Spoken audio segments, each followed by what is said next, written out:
নমস্কাৰ প্ৰিয় দৰ্শক, আৰম্ভ কৰিছোঁ পৰম্পৰায়নীৰ গল্প কবিতা আৰু প্ৰবন্ধ পাঠৰ অনুষ্ঠান।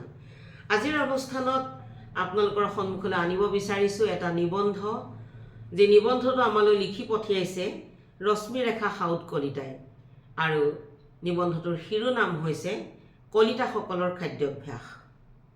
আমি আৰম্ভ কৰিছোঁ আমাৰ পঠন অনুষ্ঠান। কলিতাসকলৰ খাদ্যাভ্যাস, লেখক ৰশ্মিৰেখা সাউদ কলিতা।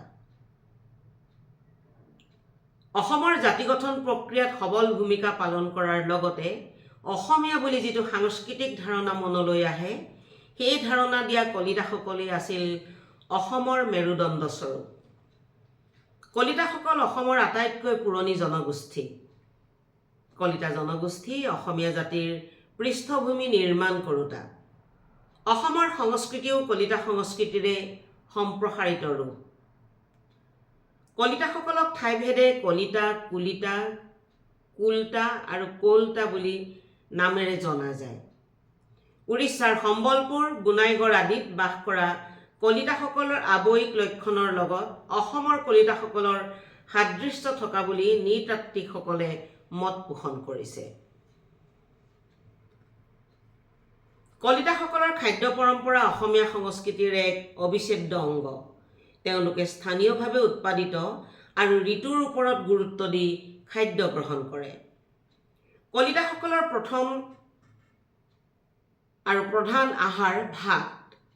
ধানৰ পৰা উলিওৱা চাউল সিজাই প্ৰস্তুত কৰা ভাতৰ লগত স্থানীয়ভাৱে উৎপাদিত শাক পাচলি ৰান্ধি ব্যঞ্জন হিচাপে খায়। বিভিন্ন খাদ্যত হালধিৰ ব্যৱহাৰক গুৰুত্ব দিয়ে কলিতাসকলে। কলিতা জনজীৱনত গৰু বিহু, নোৱাই তোলনি বিয়া, পুষ্পিতা হোৱা, বৰ বিয়াৰ উপৰিও হাড় জোৰা দিয়া, বিষনাশক ৰূপে আদি বহু চিকিৎসাত হালধিৰ ব্যৱহাৰ মন কৰিবলগীয়া।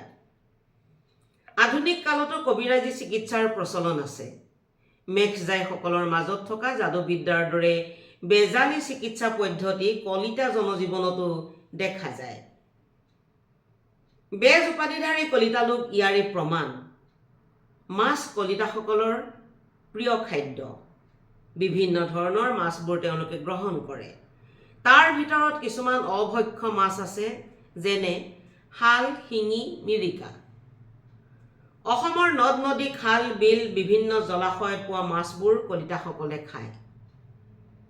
ভাতৰ লগতে দাইল, ৰুটি, শাক পাচলি, ফল মূল, গাখীৰ, দৈ, জলপান, পিঠা পনা, লাড়ু আৰু দুগ্ধজাত সামগ্ৰী যেনে ঘি, পনীৰ, মাখন আদি গ্ৰহণ কৰে।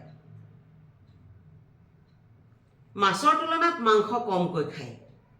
অতীতত হৰিণা, কাছ এই দুবিধ মাংসও কলিতাসকলৰ প্ৰিয় আছিল।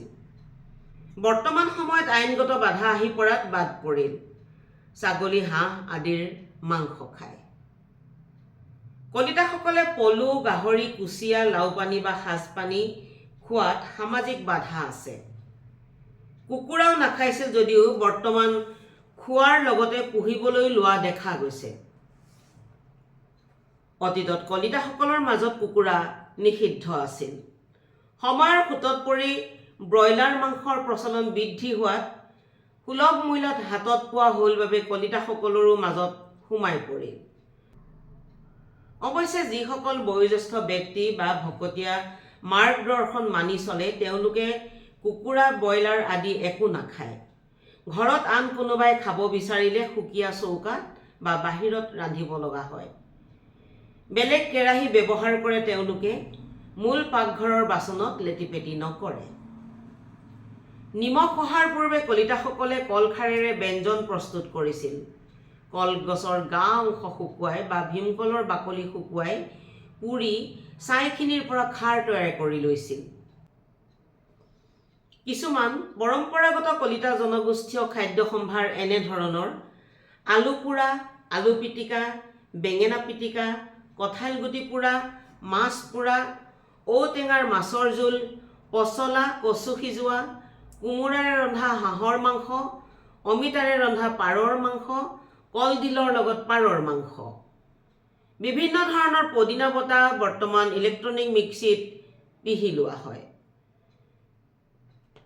বিভিন্ন শাকৰ ব্যঞ্জনৰ কথা মনলৈ আহিলে জিভাৰ পানী ওলায়।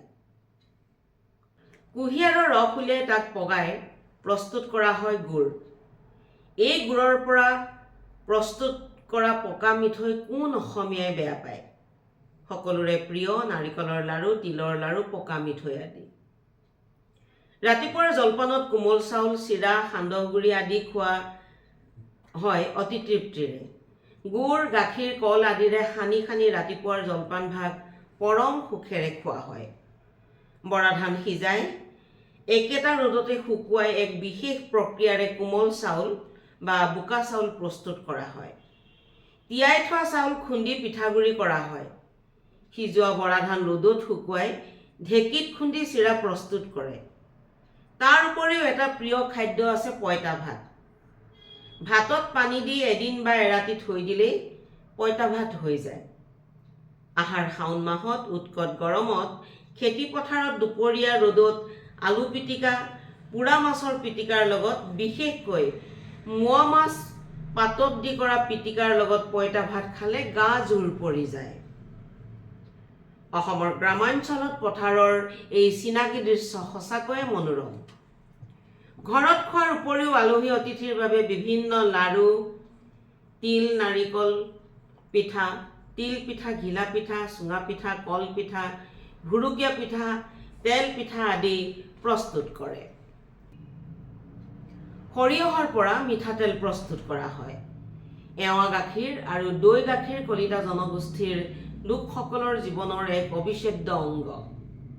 কলিতাসকলে খাদ্যত মছলা হিচাপে আদা, নহৰু, পিঁয়াজ, জলকীয়া, জালুক, ধনিয়া আদি ব্যৱহাৰ কৰে। বিভিন্ন ধৰণৰ আচাৰ প্ৰস্তুত কৰি কলিতাসকলে ভাতৰ লগত খায়। সুৰা সেৱন বা প্ৰস্তুত কৰা নিয়ম বা অভ্যাস কলিতাসকলৰ মাজত নাই। অতীতৰ পৰা নাছিল বুলি জনা যায়। কোনো উৎসৱ অনুষ্ঠানতো সুৰা ব্যৱহাৰ নকৰে। অৱশ্যে সাম্প্ৰতিক সময়ত বিলাতী সুৰাৰ বিপণী বৃদ্ধি হোৱাৰ বাবে সুৰাপায়ীৰ সংখ্যা বাঢ়িছে যদিও কলিতাসকলৰ মাজত ৰাজহুৱাকৈ সুৰাপান কৰাৰ স্বীকৃতি দিয়া নহয়।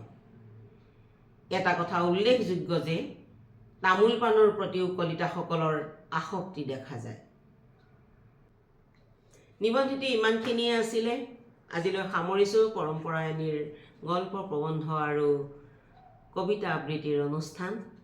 পৰৱৰ্তী আন এটা এনেধৰণেই গল্প, কবিতা বা প্ৰবন্ধ লৈ আমি আকৌ লগ পাম আপোনালোকক। আজিলৈ নমস্কাৰ।